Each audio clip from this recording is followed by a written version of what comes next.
Perspective. This is episode 1 of season 2. I'm happy to be back. Man. For starters, let me just get something off my chest. I dropped the ball. Not only did I feel like I let y'all down, I feel like I let myself down. I feel like I regressed, honestly. As far as, keeping y'all up to date with what's going on and progressing within the channel and in the community. So, and that's just since the conference finals. Honestly, once I was dealing with some family stuff going on, and then, the season ended shortly after. Then the off season, I was a little bit tuned in. I was tuned in at the beginning of the off season for sure. Then I got into school. Now I'm into school. So a lot of my time has just been occupied. A lot of my energy has just been gone. So that's on me. But I'm going to do my best, honestly, to stay tuned in and locked in throughout this entire NBA season. Like I said, I'm going to do my best. School's on Tuesday, Wednesdays, and Thursdays from 6 to 10. Obviously, that's prime time for every game. Like, all games are from literally 6 to 10. So, I'm going to do my best. But this is the place to be. This is the place to be for your basketball coverage of the NBA season. I'm going to do my best also to get into college basketball as well as the WNBA. It's about time. It's been too long. It's about time. And I got love for the game. As you see, we enjoy the game, man. So, without further ado, let's go ahead and get to the episode, what we have on the table. Honestly, just some touch-ups just to catch y'all up as far as what's going on around the league over the past week or two. And, just give my predictions on a couple things coming up on the NBA season. So, for starters, Paul George he suffered a bone bruise in that preseason game a week ago, and off that hyperextended knee, and he's going to be reevaluated. They never really said. We still haven't had an update as to whether he'll be ready for. And I'm recording this Monday night, so if you hear me say tomorrow, I'm talking about tonight's game, because tonight that you see this is Tuesday, but I'm recording this on Monday, so I'm saying tomorrow. Just stick with me. So we don't know if he'll be ready for tomorrow's. What did they do? No, the Sixers don't even play tomorrow. When do Philly play? I mean, that would be good to look at, right? So we have the Sixers debut on Wednesday. So I don't think there's been an update. I've been pretty locked in with, I was about to say Woj. Oh my God. Woj retired, y'all. Woj retired. I've been pretty locked in with Shams and Chris Haynes. And I don't think I've seen an update as far as Paul George's health goes and whether or not he'll be ready for the start of the season on Wednesday.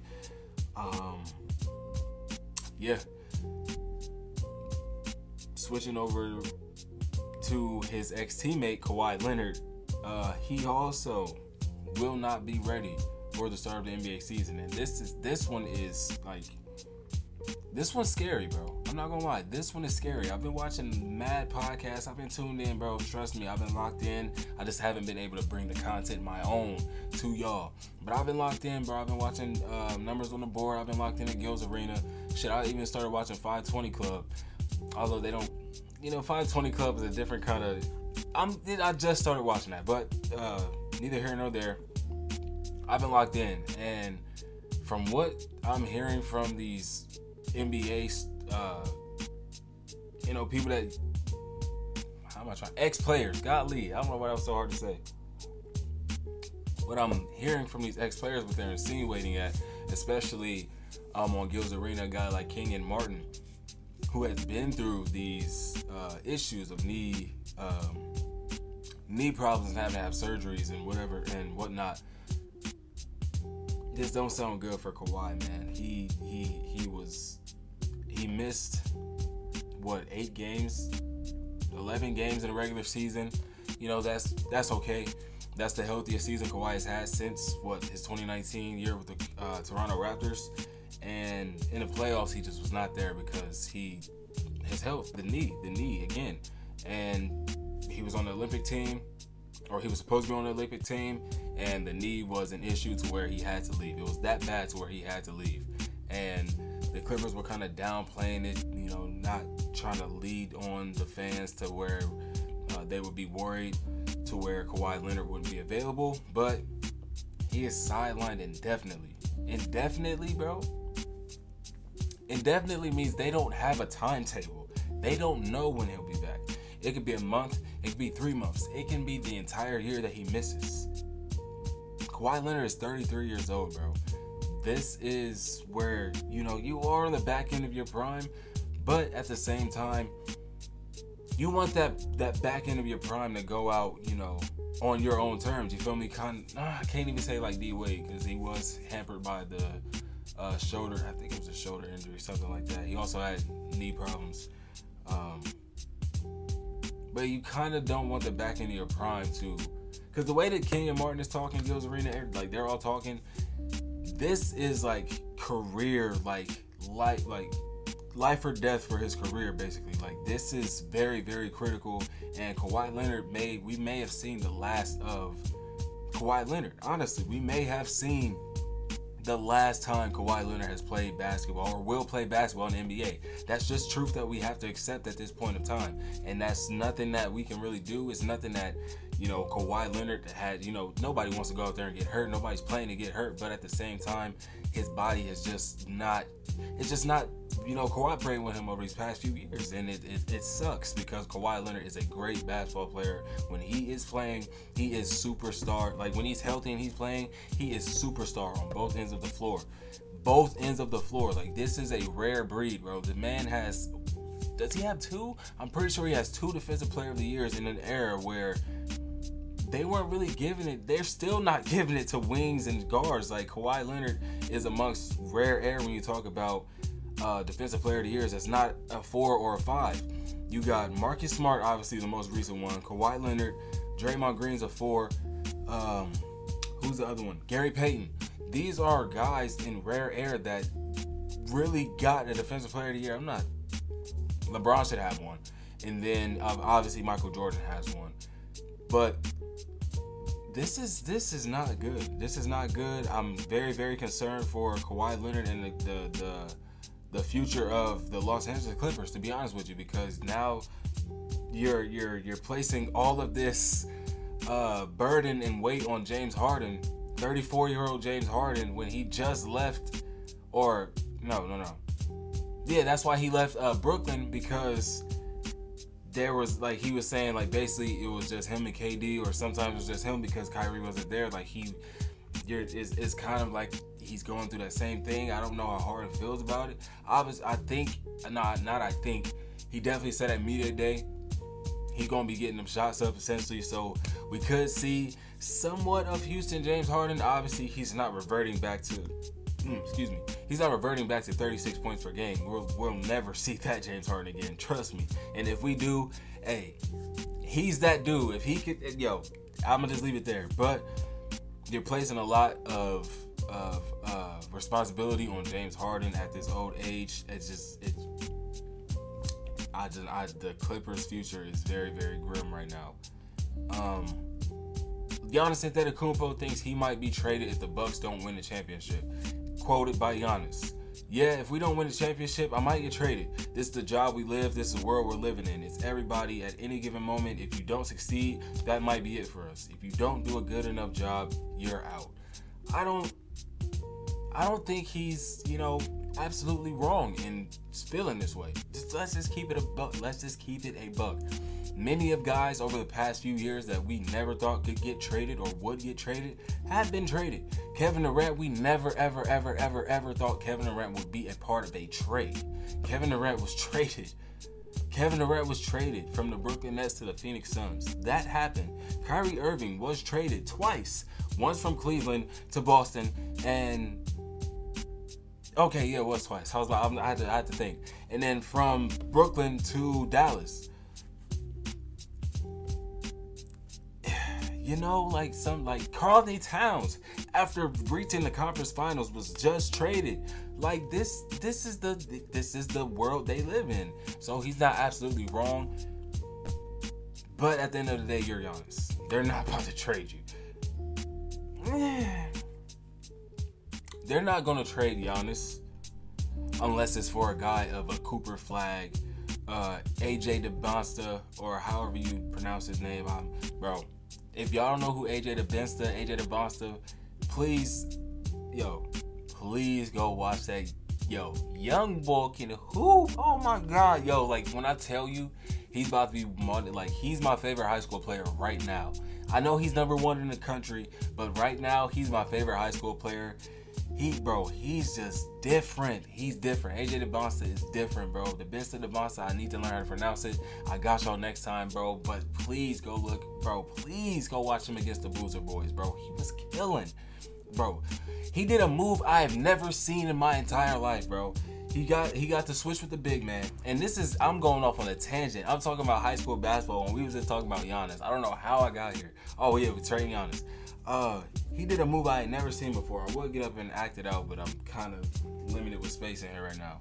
He got the switch with the big man. He's like dribbling, like side dribbling, on the side baseline. He hits a front jab to a step back and knocked it down. I've never seen anything. Please, I beg y'all. I am begging y'all, go watch AJ DeBonsta, bro. He is fire. He is fire, bro. I can't even think of a comparison for him, bro, because everybody will immediately say Paul George. He's smoother than Paul George. His feel for the game is damn near Kyrie essence, but he doesn't have the... Like, don't get me wrong, he has finesse, but it's not as finesse and fancy and like... He's fire, bro. Please. If you don't do anything else, please go watch AJ, bro. Next up on here, what we got? Killian Hayes got waived by the Nets. This is the one that got me. Lonnie Walker was waived by the Boston Celtics. He averaged 7.3 points per game last night in 16 minutes. I said last night. Last season in 16 minutes he played for the Celtics all season last year? Oh, in the preseason. But I think Lonnie Walker is a bucket. Not only is he a bucket, I think he should have been a project in the making. Lonnie Walker had all the intangibles to be a great NBA player. I'm not talking all NBA or anything like that, but you can still be a great NBA player and not be top 15, top 30 in the league. His athleticism, his ability to shot create, his ability to get to the rim and finish. He's never been a playmaking type of guard, but you can work on that with him. He's able to handle the ball pretty solidly. His jump shot is smooth. He can knock down the three ball. I'm not sure what he shoots for his career, but I know it's league average. Lonnie Walker, even on the defensive end, because he has motor, bro. If you just get him to buy in, he has the motor, bro. You just have to give him that consistent playing. So he's one of those guys that has to have consistent playing time to have the confidence. And I'm more specifically thinking about his time with the Lakers, as that's when I got to really watch him the most, because obviously I'm a LeBron fan. That's my favorite player of all time. So I was really locked in with him with the Lakers. I loved him on the Brooklyn Nets too, don't get me wrong. But the Lakers is more so where I got to really look and watch his game. Lonnie Walker does not deserve to be a free agent right now. Markelle Fultz does not deserve to be a free agent right now. And I cannot wait. Well, I think as they said, 2026, 2027. I cannot wait for league expansion. We're getting two brand new teams, Las Vegas and Seattle. I don't give a damn who the coaches are, who the general manager. Please, bro, we need league expansion. It's time. It's been time. There are so many great basketball players that just fall out of the league or fall off the face of the earth damn near because there's just no place for them in the league, or because you have a vision for your team and they're not really fitting that mold or the role. Well, let them go be somewhere else where they can spread their wings, or somewhere where there's just new environment. Please, 2 years is way too long, bro. But these guys should not be free agents, bro. I'm a stand and die on that hill, bro. What else? Oh yeah, one more injury update. Chris Middleton is expected to miss Wednesday season opener versus the Sixers. He's out to start the season as he rehabs from off-season ankle surgeries. The Bucks are cautiously progressing Middleton toward a return. So they're taking their time with it for sure. They're just, he's definitely not going to be there for game one. Who knows if he'll even play in the first month or so, because ankle surgery, that's major. So, yeah, we'll see how it goes, but definitely want to see Chris Middleton back out there, because when he's hooping, he's hooping. He's a 20-point per game scorer for his career, I believe, between 17 and 20. And the Bucks are just better when he's playing. If he's not playing, it's really just Dame and Giannis, and we saw really much how that turned out last year. Now they did have an off season where they could have got some work in. It's rumored that they didn't get much work in, but we'll see how that goes. But they definitely need Chris Middleton out there for that shot creation alongside Damian Lillard. Now we move on to my favorite part of this whole entire podcast, unless we got anything else that I'm missing. The Grizzlies signed Scottie Pippen Jr., which I love. He really had a great back end of the year last year. He had a hell of a summer league and a preseason, so he's now in a new guaranteed deal. So I love that for Scottie Pippen. They also signed, I can't think of is he Japanese or Korean or Chinese? I'm so sorry. And I'm not racist, bro. I just really cannot think of what nationality he is. He's like the 5'8", 5'9" point guard for the Memphis Grizzlies. I'm going to go ahead and look him up, bro. Memphis Grizzlies roster. He is, they don't have him on here. That's fine. There he is. Yuki Kawamura. He's Japanese. I thought so. He's Japanese. So that he was really hooping for them in the preseason. Give me 1 second.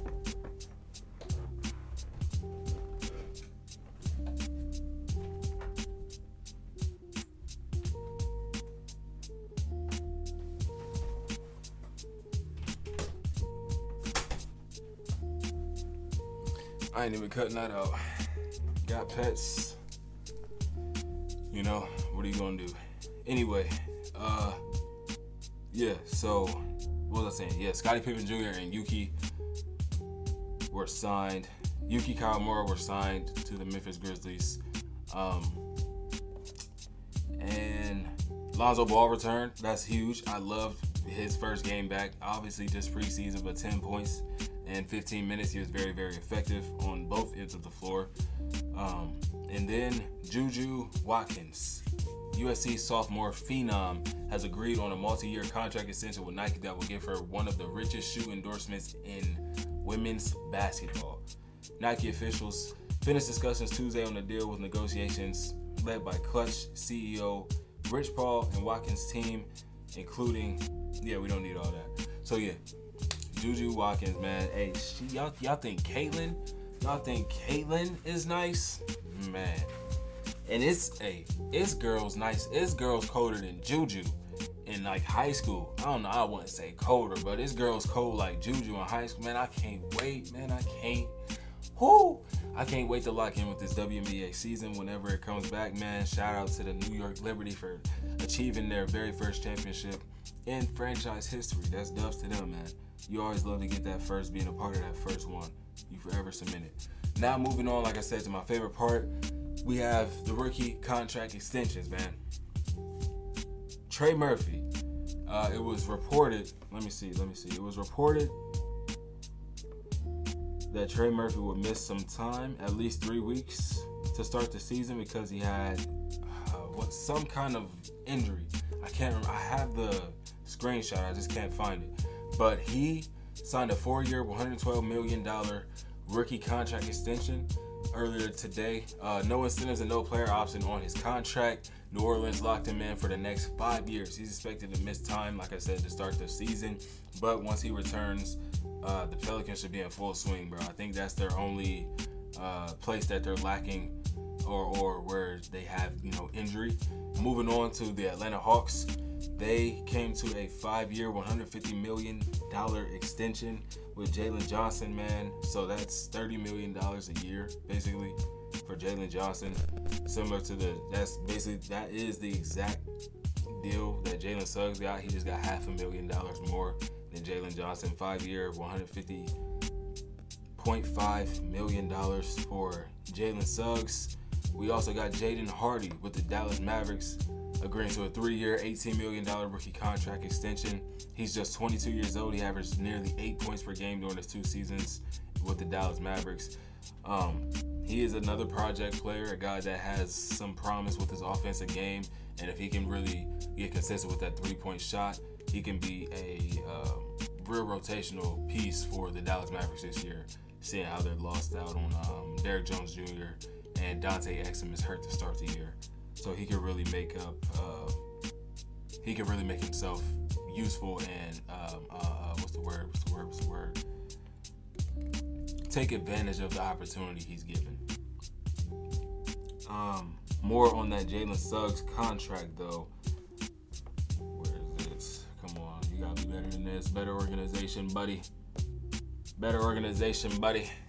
So yeah, Jalen Suggs, 22, had a breakout season in his 3rd year. Obviously, I'm just reading off of articles and tweets. Like I said, I haven't really had time to really dive in and do research, so take it with a grain of salt. These aren't my words. Some of this is me. I went on a whole tangent about Kawhi Leonard and all that. So this is me just mixed in with, these articles and things of that nature. He had a breakout season in his 3rd season, helping Orlando rank 3rd in defensive efficiency last season. He became just the 3rd Magic player to make an all-defensive team, joining Dwight Howard and Horace Grant. He's an improved shooter. He knocked down nearly 40% of his three-pointers on an average of 5.1 attempts per game last year, to go along with 12.6 points and 1.4 steals in 27 minutes.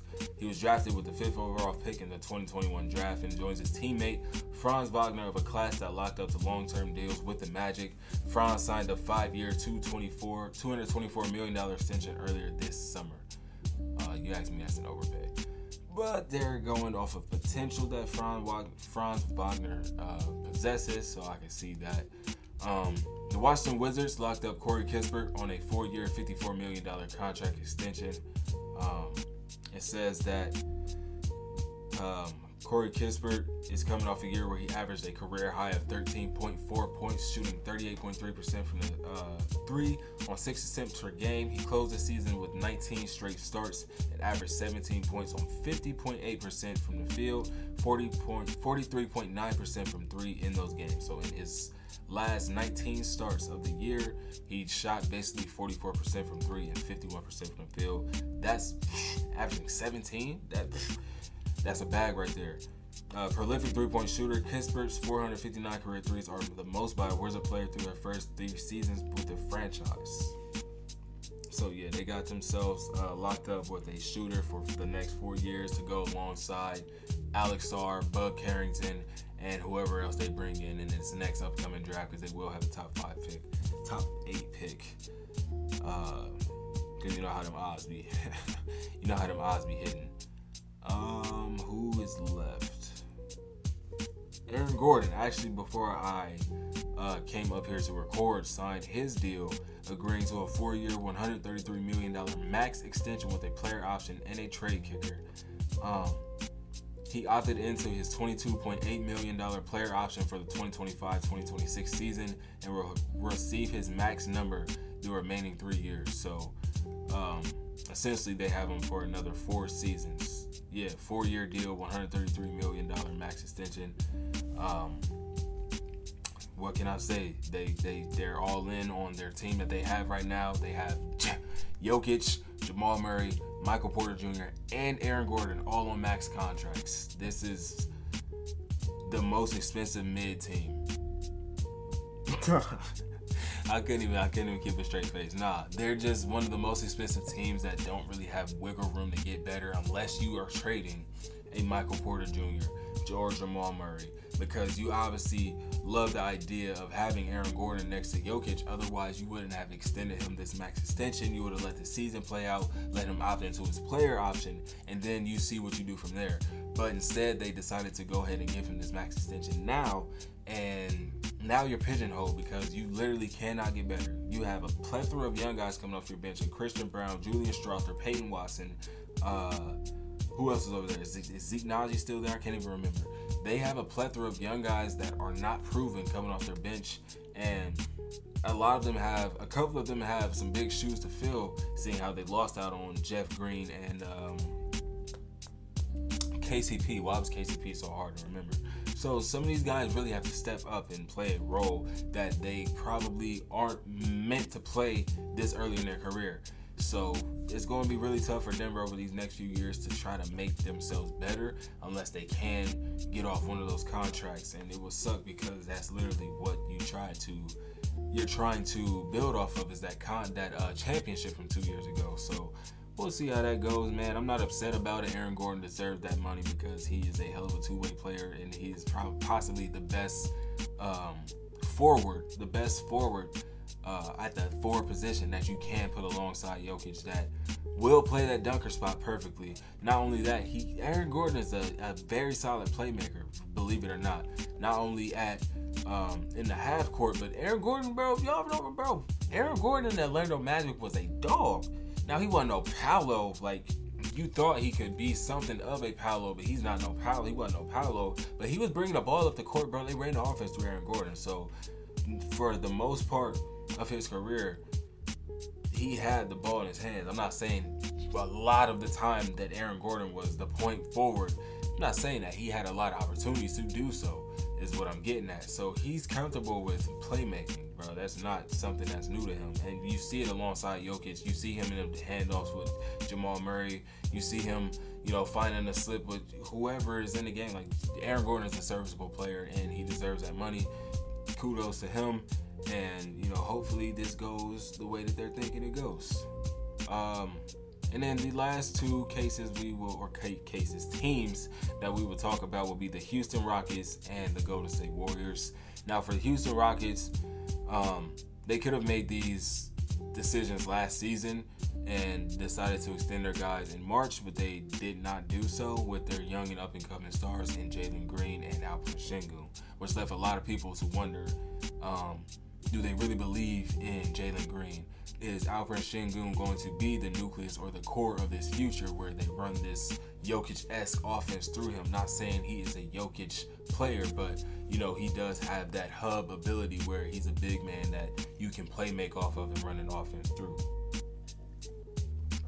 But all of those questions have been put to rest today because Jalen Green has agreed to a 3-year, $106 million rookie contract extension. Jalen Green is the first NBA player to successfully negotiate a 2+1 rookie extension on a 9-figure deal. Green became a pioneer as the first NBA G League Ignite signing in 2020, now lands the most unique rookie extension ever. Now, to go into more depth with that, Jalen Green obviously was the second overall pick in the 2021 draft to the Houston Rockets. The 3-year deal provides him with financial flexibility in the short term and the ability to earn more than $240 million total over the next 5 years, more than the $224 million current maximum, because his extension eligibility is as soon as October 2026 and the ability to opt out at the age of 25. That is a hell of a move by Jalen Green, man. That is a hell of a move by him and his agency. Like they said, the most unique rookie deal ever. So, let's get into more of this. Green closed last year strong, significantly increasing his efficiency on jumpers and shots near the rim in March and April, while Alperen Sengun was out, coincidentally enough. During the Rockets' 11-game win streak in March, Green averaged 30.2 points on 50% shooting from the field and 45% from the three. So Jalen Green had a hell of a year last year to close that out, and that was without Alperen Sengun, where he became the best player that we've seen him be for that stretch of for such a long stretch of time. Like, they were battling with the Warriors for that 10 seed until they lost that game, and they lost 1 or 2 games in a row, and the Golden State Warriors just weren't losing at that time. So they kind of that 11-game win streak like put them in the race. Like, they weren't, you know what I'm saying? It wasn't like neck and neck. Like, they put themselves into the race, but they just ran out of gas when it was, time. When it was, time for the seedings to be placed. But Jalen Green, he still has a lot of question marks on his game, especially the consistency aspect. You don't want, to write off a young player ever this early in their career. It just doesn't make sense to, especially for a guard. Those are typically what the NBA players say the hardest positions to transition over to the league, especially for a shot creator and a scorer such as himself.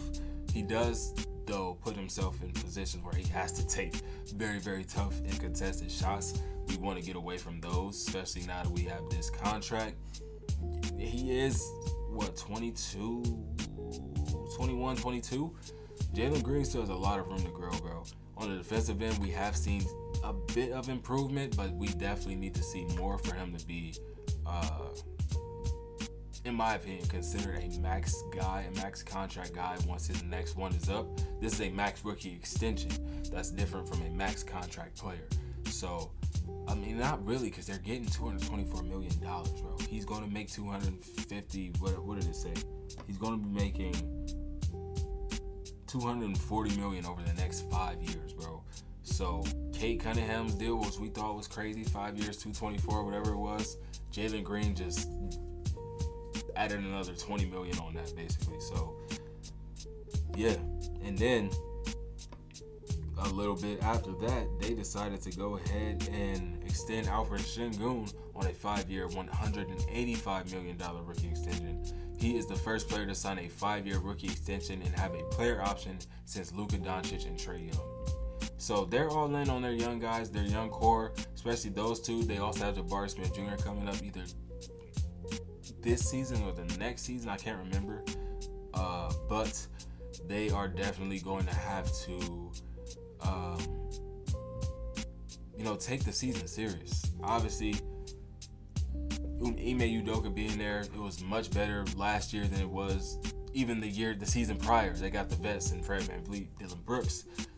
These guys are all a year older. They're all acclimated again, even more with each other. So this should be a much better season for the Houston Rockets. They could be a play-in team. You never know. But I'm very excited to see what they have in store. So the contract breakdown on the Jalen Green extension. So 2025-26, he'll be making 33.3. 26-27, he'll be making 36. 27-28, he'll be making 36 again on a player option. He also has a 10% trade kicker in the contract. So if he gets traded, I think he gets 10% on the contract or something like that. This is all from Bobby Marks. The Green extension is unprecedented for multiple reasons. One, the player option in year 3. Teams have gotten away from putting player options in rookie extensions. The last one was the last rookie that had a player option in salary of $30+ million was Luka Doncic and Trae Young, like we said about Alfred Sengun. 2, the ability to extend his contract starting in October of 2026. That is huge because that's, what did he say? In 2026, he'll be making $36 million. Then he has a player option. He doesn't have to opt into that player option. He can extend his contract right then and there and capitalize and make even more money there. So that was huge for him. He will be eligible to sign for 4 years, $227 million extension 2 years from now. A 4-year, $227 million extension. That's a lot. That's a lot of money, bro. But for the most part, this is, pretty much the rookie extensions of the 2020 class. You got Cade Cunningham, 2021 class, right? Let me get my math together, man. Let me get my math together, bro. Yeah, 2021. You have Cade Cunningham, 5 years, $224 at the number 1 pick. Number 2 pick, Jalen Green, 3 years, $106 million. Number 3 pick, Evan Mobley, 5 years, $224. So that's the rookie max extension, 5 years, 224. Scotty Barnes also received that deal. Franz Wagner received that deal at the 8th pick. And then at 14, Moses Moody got extended, 3 years, $39 million. That is the next team that we're getting into. And then Trey Murphy at number 17, 4 years, $112 million. Now this Golden State Warriors one I say for last specifically because it's very, very interesting to me why they would make this move. Honestly, because one player is clearly has higher upside than the other, but let's just talk it out. Why not? Where's my screenshot? So like I said, you had the Moses Moody extension. Where is it? Okay, I don't have it there. The Moses Moody extension of there it is. Golly, I'm passing it. 3 years, $39 million rookie contract extension. He has developed into a key, reliable rotational player for Steve Kerr and the Warriors. Okay. And then we go over to Kendra Andrews' tweet. As Sean Sharani had just reported on NBA Today, Jonathan Kuminga and the Warriors won't reach a rookie contract extension by today's deadline, which was 6 p.m. today, Monday, October 21st. Yeah, that's why we see all these contracts coming out today, because this was the rookie extension deadline. No extension for Jonathan Kuminga, but they just gave Moses Moody 3 years, $39 million. And that has to do with Kuminga wanting to bet on himself. He believes he's worth more than what they were probably offering him, and that's fair to say because you see what they try to give Klay Thompson. So Kuminga feels as a young up-and-coming player that has a lot of buzz around his name that he knows he's in trade rumors all the time, and people would love to have him as a third option on their team, a real starter, not coming off the bench behind a Draymond Green. You know what I mean? Like he wants to take that bet on himself. So the Warriors and Kuminga's representative Aaron Turner of Varus Basketball have been in discussion over the past several months, but talks never gained traction. Kuminga believes in his talent and ability to progress into a star in the league, and the Warriors have seen statistics that measure his growth similarly to the early years of Clippers Kawhi Leonard, Indiana's Pascal, and Boston's Jaylen Brown. The Warriors, however, prefer to view Kuminga's growth this coming season. The fit between Kuminga and coach Steve Kerr is also something Warriors officials are monitoring. Despite not coming to an agreement, the Warriors still have Kuminga's rights in free agency next summer. Just because you don't get an extension done doesn't mean they're not going to be here for a long time. Mike Dunleavy Jr. said ahead of training camp, we want these guys here. Dunleavy continued emphasizing the most important thing for Kuminga to do is to have a great season in his 4th year in the league. So essentially, they're just waiting to see if this is the year that he can prove his worth. They're trying to make him prove his worth this year. They want to extend him. They want him there, but for the bag that you want, you gotta prove that that's what you're worth, and that's what franchises really should be doing instead of just throwing these bags at guys, bro. All this money is just getting thrown around, bro. Just getting thrown around. Golly, bro. Like if I was blessed enough with a few more inches of height and somebody had to put a battery in my goddamn back, bro. I wasn't trying to cuss. I said golly back. My goddamn back, and really had me lock in because I was decent. You know what I mean? I was decent. You know what I mean? But I want a 3-year, $39 million contract. It's like, what, bro? Please, man. But he feels he's better than what they're trying to offer him, and so be it, bro. Like, kudos. I respect it, bro. Go and bet on yourself. Take that chance. Kerr said he has remained in close contact with both Kuminga and Moses Moody as they went through their negotiations. Like I said, Moses Moody came to his contract extension agreement, $39 million, 3 years. Kuminga is in competition for a starting spot, something that has been described as important to the forward by the team. Kuminga told ESPN he didn't have a preference to whether he starts or come off the bench, but he did admit it's a bit easier for him when he's in the starting lineup. He wants to start. The task for Kuminga through the preseason has been adjusting a small forward, which would open up a greater possibility of him starting. Obviously, they want Draymond Green. They're not going to bring him off the bench, so he has to slide to that 3. They're willing to bring Wiggins off the bench if he can adjust to playing that 3. And honestly, that would be a huge thing for him, bro. If he could really be Lou Dort, J-Dub type of mode where he can slide to the 4, but he really is like a 3. Lou Dort's really a 2-3, but he's stocky. He's like 6'6", 6'7", so he can kind of play 4. But a J-Dub type of mode is what I'm really, really getting at, where he's going to go out there and get his buckets. He might be the second or third best scorer on the floor either any given night. He might even be the first, where he's going to get you 20 to 25 points, 18 to 22 points a night. So yeah, that's the kind of role that they're trying to put him in. Last year, he averaged 16.1 points, 4.8 rebounds, and 2.2 assists, and a career high of 26 minutes a game. He started 46 out of his 74 games played. So that's just what he's looking for. He's looking to bet on himself, and the Warriors are looking for him to prove himself. Last but not least, I'll get out of here with this, man. My predictions for the NBA season awards. Without any thought or rhyme or reason, I'm gonna just go ahead and list off names and tell y'all who I think I will see winning it. MVP, I'm going to say Shai Gilgeous-Alexander, not just because he's on my favorite team and he's one of my favorite players, but because of the way that the Thunder closed out last season, we just progressed and got even better. I don't really see a world where if we're the 1 seed or the 2 seed and there's no Jokic or Luka above him in that 1 seed, if we are the 2 seed, where he doesn't win this award.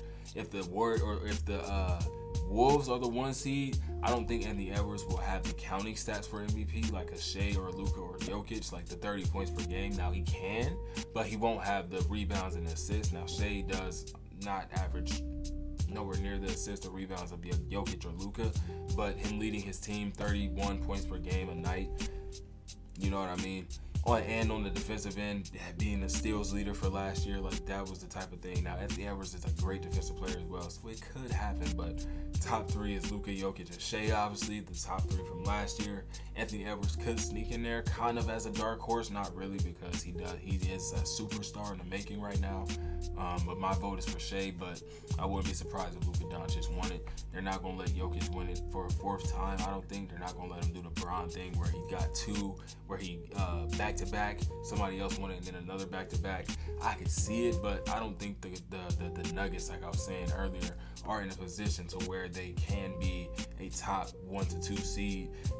I don't even see, everyone is seeing them as this top 3 or 4 seed. I don't think the Nuggets have a lot going on, bro, because Jamal Murray, Michael Porter Jr., they do have their issues. Aaron Gordon is not the most reliable shooter, and you don't have much shooting out there outside. Jamal Murray, Michael Porter Jr. are great shooters, but you had extra shooting and defense with KCP. That's neither here nor there. We're talking about MVP. Next, we move to Rookie of the Year. You got a plethora of guys on this list. Zach Edey, Reed Shepherd, Zachary Ricochet, Modest Buzelis, Stephon Castle, Dalton Knecht, Alex Sarr, Bub Carrington. The list goes on, honestly. This is a wide open award, but if we're being completely honest, just based off of opportunity and, what we're seeing in the preseason, what could lead over and trickle down into the regular season based off his production, this might be Zach Edey's award. Now, Reed Shepherd could, but Reed Shepherd is on such a guard-heavy team. He's behind. They're not going to start him over Fred VanVleet. You also have Jalen Green, who you just extended, so he's not going to start the year. That's just not happening.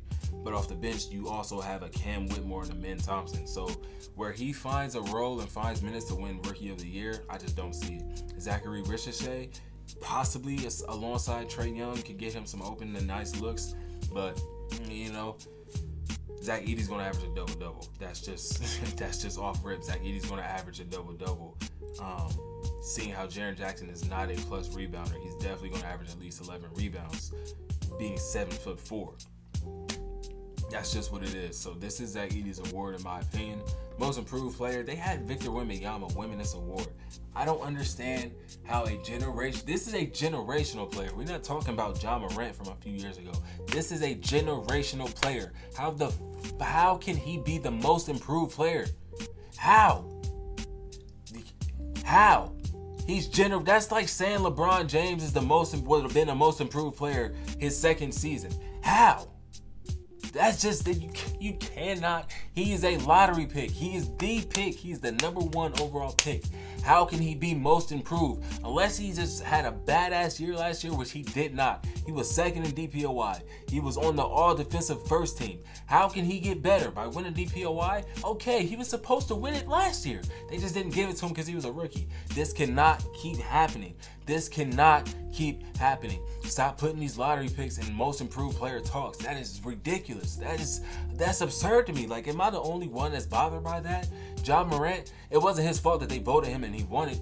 That was obviously clearly Desmond Bane's award. That's why he gave it to him. Why are y'all giving the top 1, top 2 picks any consent? Cade Cunningham was in the running last year for like, what are we doing, bro? Like, oh my God. Who are these old ass? Who is sitting up there coming up with these players? Oh, yeah, he #1 overall pick, man. I think he can get a lot better than a guy that was picked 13th. Come on, bro. Come on, bro. Make it make sense, man. On my list, I got J-Dub, I got Evan Mobley, I got Jalen Johnson, and I got Jonathan Kuminga. Like I said, Jonathan Kuminga is in a position where he has to prove himself this year, so he has a lot riding on not only a contract extension, but his future, and not really is he gonna fall out of the league type of future. I mean, like, what will his future be? Will he be a bench player, like a 6-man type of guy, or can he be a solidified starter in this league type of future is what I'm getting at. Evan Mobley's on this list as well. We got Jalen Johnson, who just got a contract extension. So all these guys outside of J-Dub, Evan Mobley, Jalen Johnson, Jonathan Kuminga was up for the extension. Obviously, he didn't get it. That's what we're talking about. Those 2 guys got their extension. J-Dub, in my opinion,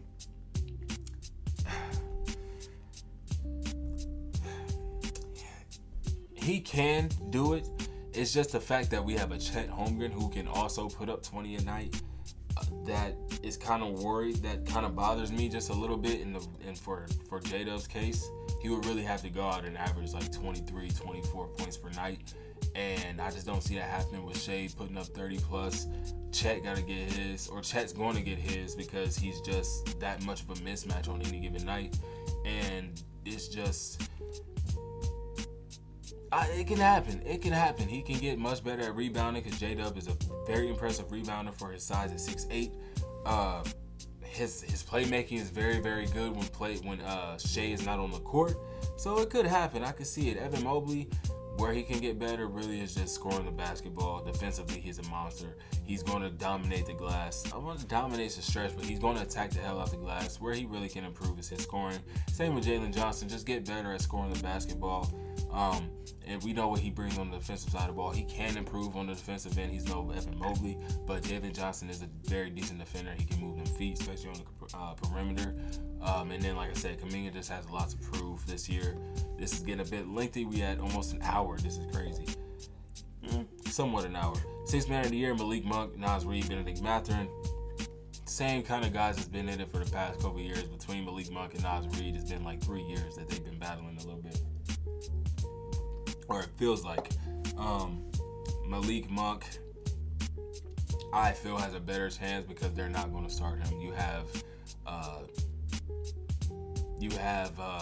golly, I'm blanking. De'Aaron Fox, Keon Ellis, DeMar DeRozan, Keegan Murray, and Domantas Sabonis. That is your solidified starting lineup, because you need that ball stopper in Keon Ellis in your starting lineup. So Malik Monk has to be that 6-man spark plug. He's cool with that. That is literally the role he's played his entire career, except for when he was in the Lakers and they tried to start him a little bit. Was that the Lakers? I think that was the Lakers. Either way, that's his role. He's cool with that. He's played that, like I said, basically his entire career. Naz Reid, who just won it last year. The reason I say I don't really feel like Naz will win it this year is just because the fact that there is a case where Julius Randle is not having the best stretch of games, and Naz Reid has to start for 10, maybe even 15 games, but Malik Monk comes off the bench for all of his games. How can you really say he's the best 6th man if Malik Monk was doing what he did in all his games, you know what I mean, off of the bench? Naz Reid was a starter, so his stats are kind of elevated, you know what I mean? So that's just the kind of mindset I have with that. And then Benedict Mathurin, I threw him in there. They did have him on their third, I believe, but I felt like this was a great person to put on here just because of the fact that he's coming back off of this injury and he's really lost his spot in the rotation just because of how well they did perform without him. Andrew Nembhard is now taking over that starting shooting guard role, and he has not a lot to prove, but he has to come in with a chip on his shoulder to really show that he's still he deserves a contract extension when it's his time. You know what I mean? Benedict Mathurin is a great defensive player. Great is a stretch. He's a good defensive player. I like his shot creation ability, and I think his motor and his mindset of the game. Just, you're in front of me, I'm attacking you, and I'm gonna go type of thing. I love that about Benedict Mathurin, and I think he could really, really, surprise a lot of people this year. A lot of people forgot how decent Benedict Mathurin really is at hoop. And moving on to the last and final award, I don't really count. I mean, it counts, but I don't too much care about Clutch Player of the Year. I can't really project who's gonna be clutch. It can be anybody. Literally anybody can be the Clutch Player of the Year. So won't really do a projection on that or prediction. But Defensive Player of the Year, no question, is going to be Victor Wembanyama. I'll be surprised if he don't average 4 blocks this year. But with that being said, man, it is 10 p.m. I do have to get up at 4:15 in the morning tomorrow morning. Y'all know how it be, bro. Your boy got work. Like I said, man, I'm going to try to be tapped in as much as I possibly can. But with me being in school, shit, I'm filming a movie. Like, I got a lot going on, bro. I have a lot going on. And shit, if I can, I'm gonna be here, bro, sitting in this chair right here. I'm actually working on building a new set downstairs in my basement right now. So we could be in a new set again. Y'all know how I am, bro. I always gotta change my setup. But yeah, this has been your boy Reese the Sideliner, man. Episode 1 of season 2. It's good to be back. I'm telling y'all now. I said it last season. We was gonna have a guest on the show. We didn't have a single one. And it's kind of my fault because I didn't really commit to it. And I know the guests that I wanted to have, they probably wouldn't have committed to it either. But this year it's gonna be different because I'm gonna make them commit and I'm gonna make myself commit as well. But y'all know the drill as always. We enjoy basketball around here. We're not partnered with them, but I would love to be. If y'all watching, Kenny, Mike, Pierre, Derek, holla at your boy. But you know what it is, man. Hey, we got the Enjoy right here too. That's like a stack of Enjoy right there. It's like 5 of them. 4 of them because this is the 5th one. But I'm out of here, man. As always, I'll catch you on the next one. I appreciate y'all tuning in.